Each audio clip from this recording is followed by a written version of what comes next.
Sunday, I talked about 1 Corinthians 1, 26 through 28 and how it's often misused, but I didn't get to say everything I wanted to say because of time. We know that God uses the weak things of the world, the lowly things, and the despised things, according to 1 Corinthians 1. But the way that passage is often taught, you'd think that all Christians are Christians because we're weak, hated, poor, and have no influence. And hopefully Sunday helped us have a better view of that. By the world's standards of what is wise, we don't fit that because we're not, for example, naturalists.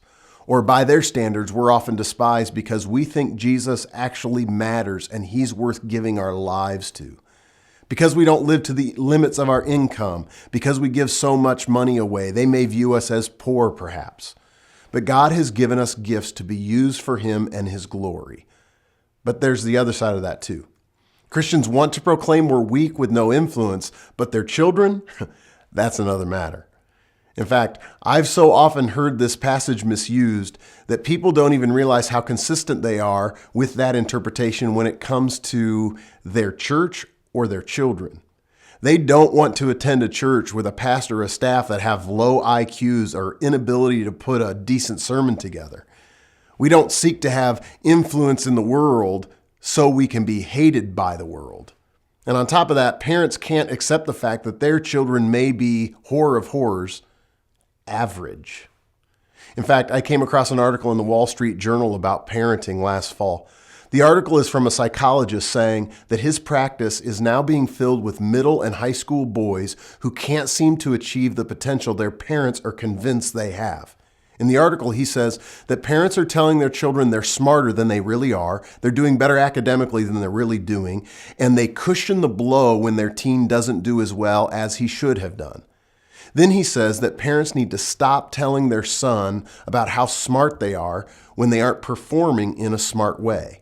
And on top of that, this psychologist says, and this is a quote, "Stop doing the dishes for them." He says children aren't helped when parents take care of household chores because the children are too busy with homework and sports and other activities.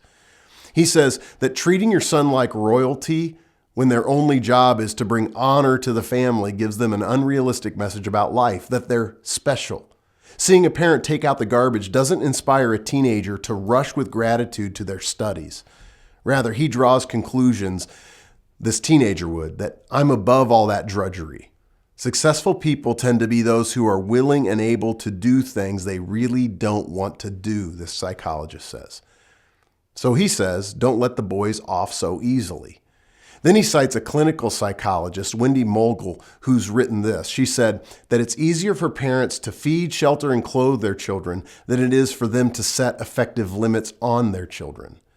But not enforcing consequences for a misbehaving teenager reinforces the notion that this teenager is special and that the rules of the world don't apply to him.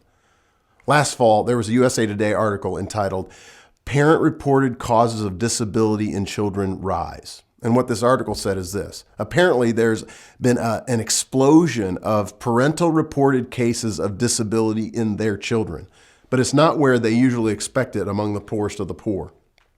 The explosion has happened among the richest of our nation.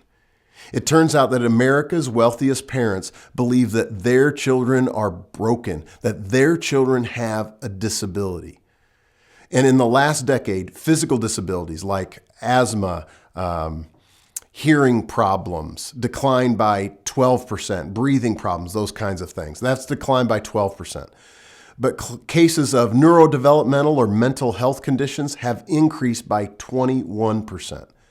What would be considered a mental health condition? Well, ADHD, emotional problems, learning disabilities. And wealthy parents are suggesting their children have a learning disability because, you ready for it? Because their children aren't performing at the top of their class. They believe they need some type of medical help to become more than average. From 2001 to 2011, children in affluent homes had an increase of 28% of learning disability diagnoses.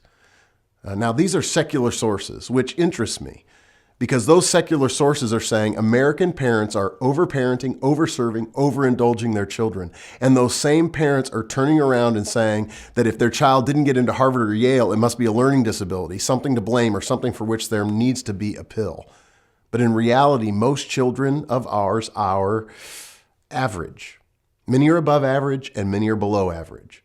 But most parents tend to believe their child is above average. And when test scores don't show it, they need medical help. When they don't make the athletic team, it's a biased coach. And this passage of 1 Corinthians 1 is interesting to me because it's misapplied when we're feeling sorry for ourselves. Well, we're just weak, we're despised, and it's ignored when it comes to our children.